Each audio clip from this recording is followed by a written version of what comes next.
Hai, perkenalkan nama gue Olive. Ini adalah record gue untuk podcast Do You See What I See?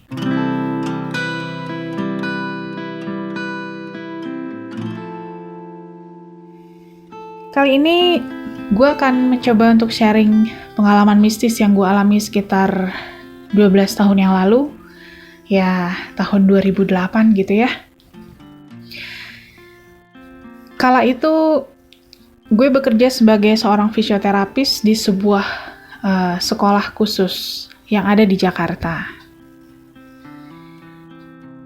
Sebagai fisioterapis, gue juga nggak masuk ke dalam kelas gitu ya. Gue jarang sekali masuk ke dalam kelas untuk memberikan materi pelajaran. Gue lebih sering berkutat di ruang terapi untuk memberikan terapi fisik yang dibutuhkan oleh anak-anak kala itu. Karena ini adalah sekolah khusus, jadinya siswanya juga nggak terlalu banyak. Terus karyawan dan guru juga cukup sedikit lah ya. Jadi hubungan kita sangat dekat satu sama lain, termasuk dengan orang tua, dengan murid, karyawan, dan semua guru yang ada di sekolah itu. Suatu hari saat kegiatan sekolah selesai, kami karyawan dan guru pun bersiap-siap pulang.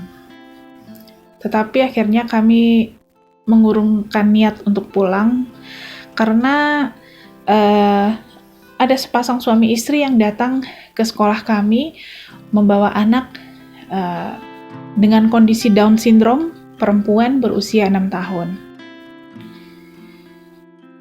Mereka berasal dari pulau seberang, bermaksud datang ke sekolah ini untuk mendaftarkan anak mereka yang kita sebut saja namanya Lia untuk dapat bersekolah di sekolah kami. Karena kebetulan di daerah tempat mereka tinggal tidak ada sekolah yang bisa mensupport kondisi Lia yang mengalami Down syndrome. Gak lama selang seminggu, Lia pun akhirnya bisa mengikuti kegiatan belajar di sekolah kami. Lia tinggal di sebuah kontrakan yang gak jauh dari sekolah. Cuma Lia ini tinggal hanya bersama satu orang pengasuhnya saja, sementara orang tuanya sudah kembali ke kota kelahirannya. Karena mereka kebetulan juga pegawai negeri, sehingga mereka gak bisa tinggal lama-lama di Jakarta. Lia tinggal bersama seorang pengasuhnya. Ya, waktu itu gue dan guru-guru yang menghandle Lia agak sedikit prihatin dengan kondisi Lia gitu ya.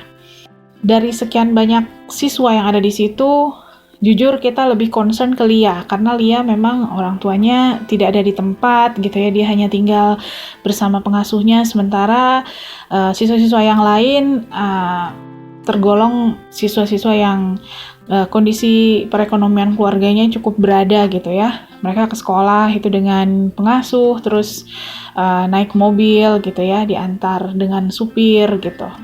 Jadi guru-guru lebih concern ke Lia nih. Jadi setelah jam sekolah biasanya kita sering main ke kontrakannya Lia.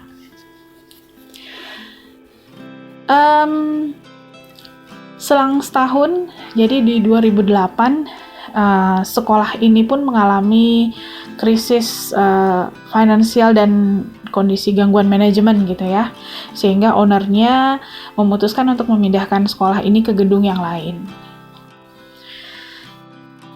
Sebenarnya di gedung yang baru ini banyak banget kondisi yang tidak mengenakan yang kita alami, termasuk yang gue alami sendiri gitu ya. Jadi, tapi nanti gue akan menceritakan itu di episode yang lain lah. Nah, Lia dan beberapa orang anak tetap melanjutkan sekolah di gedung yang baru, sementara lebih dari 50% siswa mengundurkan diri dan pindah ke sekolah lain. Setelah liburan Idul Fitri, kegiatan sekolah kembali dimulai dan Lia pun kembali datang ke Jakarta bersama dengan pengasuhnya. Tapi Lia datang ke Jakarta dalam kondisi sedang sakit, batuk dan pilek. Lalu seminggu sekolah, Lia kembali sakit dan izin untuk tidak masuk. Hari ketiga Lia tidak masuk, kami semua datang ke kontrakannya, membawakan Lia obat dan beberapa jenis makanan ya. Sehingga si pembantunya ini, si mbaknya ini bisa masaklah untuk Lia gitu. Jujur pada saat itu gue cukup agak sedikit vokal ya untuk untuk berusaha supaya Lia ini cepat sembuh, nyaman gitu ya. Jadi naluri keibuan gue tiba-tiba agak sedikit berlebih pada saat itu gitu ya. Lalu pada suatu hari, di hari Senin, waktu itu rencananya kita mau mengadakan meeting setelah pelajaran selesai.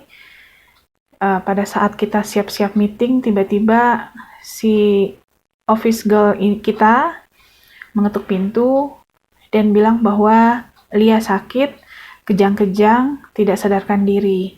Barusan saja pengasuhnya menelpon ke office girl. Lalu kami berkemas dan bersiap-siap untuk segera datang ke kontrakan Lia. Di situ, di kontrakan itu saya melihat kondisi kontrakan itu yang kayaknya ya ampun, benar-benar menyedihkan gitu ya. Lia terbaring di ruang tengah, kemudian dalam kondisi kejang-kejang, panas tinggi. Tanpa pikir panjang, kami langsung bawa Lia ke rumah sakit yang nggak jauh dari sana. Setelah sampai di rumah sakit, Lia ditindak di UGD. Dokter di UGD pun kewalahan ya karena sudah disuntik dan diinfus, ternyata panas Lia nggak turun. Menjelang maghrib, akhirnya kami semua bubar.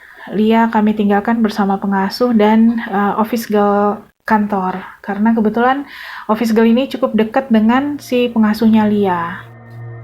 Lalu malam harinya, kebetulan waktu itu daerah rumah gua itu lagi mengalami pemadaman listrik bergilir gitu ya. Jadi kalau siang lampunya nyala berarti malamnya padam. Nah, rupanya gue kebagian malam itu lampunya padam.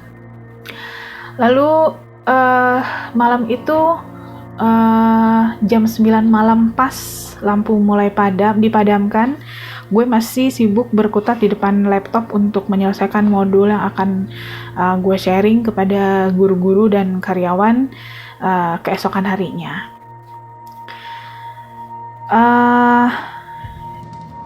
Di situ belum ada terjadi gangguan yang cukup maksudnya gue nggak diganggu, belum diganggu lah ya. Cuman bayangan Lia itu selalu berkelebat di hadapan mata gue, bikin gue cukup nggak konsentrasi sehingga gue akhirnya tidak melanjutkan membuat modul, malah masuk ke dalam kamar, membawa lampu emergency dan mencoba untuk tidur. Tapi gue tetap nggak bisa tidur sampai jam 1 pagi, akhirnya listrik kembali menyala. Perasaan tuh udah mulai nggak enak gitu ya, kepikiran bagaimana Lia di rumah sakit. Lalu saya mencoba untuk menelpon office girl dan bertanya, "Gimana Mbak kondisi Lia?" Lalu jawabannya, "Bu, Lia panas tinggi Bu, panasnya 42 derajat Celcius, dan dokter bingung juga mesti gimana." Oke, kalau begitu besok pagi setelah subuh saya akan mencoba menghubungi orang tua Lia, meminta mereka untuk datang ke Jakarta. Terus kata office girl kami, "Iya Bu, tadi malam Lia itu teriak-teriak, 'Mama, Bapak, ayo jemput aku mau pulang,' gitu." Padahal ya, selama Lia bersekolah di sekolah kami, dia tidak mengeluarkan verbal apapun. Untuk berkomunikasi, Lia hanya bergumam, begitu aja. Tidak pernah ada verbal yang jelas yang keluar dari mulutnya, apalagi memanggil bapak, ibu, dan segala macam, itu nggak ada. Office girl pun heran, kok Lia bisa ngomong ternyata gitu ya. Dan pengasuhnya pun bingung. Lia langsung teriak-teriak, "Bapak, Ibu, ayo jemput aku mau pulang."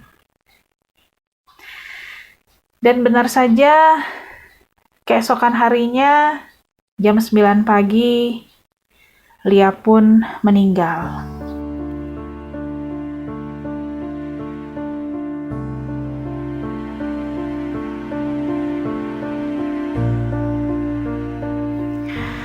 Lia didiagnosa mengalami meningitis encephalitis, yaitu penyakit radang selaput otak.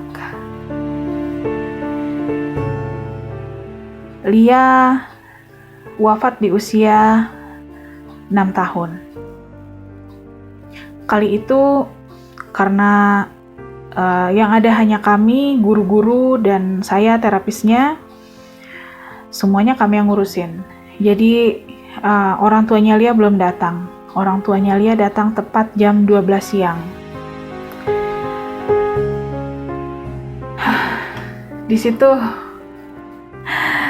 Di situ gue ngerasa sedih sekali ya.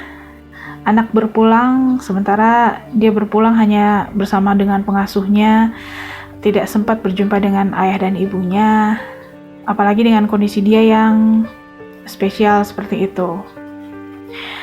Lalu setelah orang tuanya datang, Lia pun dibawa ke kamar jenazah untuk dimandikan, kemudian dibawa ke bandara, terbang ke kota kelahirannya.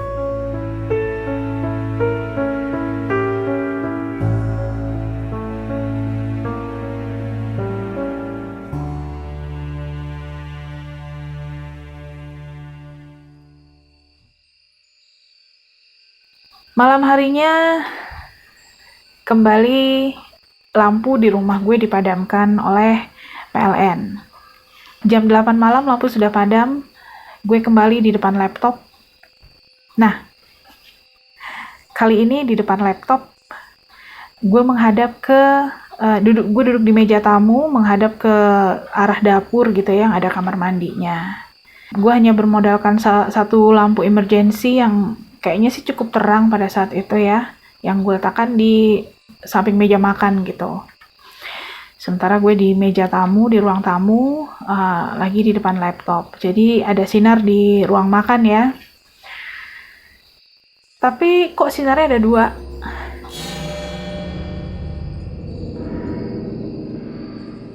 Sinar dari lampu emergency dan sebuah sinar yang berbeda lagi datang dari depan pintu kamar mandi. Itu cahaya berwarna biru, terang sekali, cukup terang gitu ya, tapi nggak menyilaukan. Tapi cahaya itu berbentuk siluet tubuh. Lama-kelamaan jadi semakin jelas, seperti seorang anak berdiri di depan pintu kamar mandi gue. Anak itu memakai baju seragam sekolah tempat gue bekerja. Dia tersenyum, dia memandang gue sedemikian rupa, lalu tersenyum lagi, kemudian bayangan itu semakin tipis, semakin redup, dan kemudian menghilang. Lia itu adalah sosok Lia yang berdiri di depan pintu kamar mandi gue. Setelah perlahan bayangan itu hilang, ada sebuah bisikan yang jelas sekali terdengar di telinga gue sebelah kanan. "Terima kasih, Bu."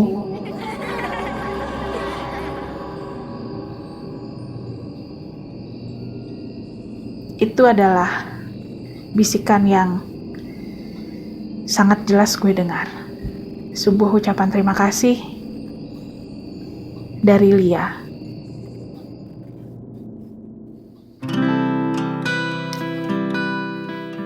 Sampai di sini dulu cerita gue.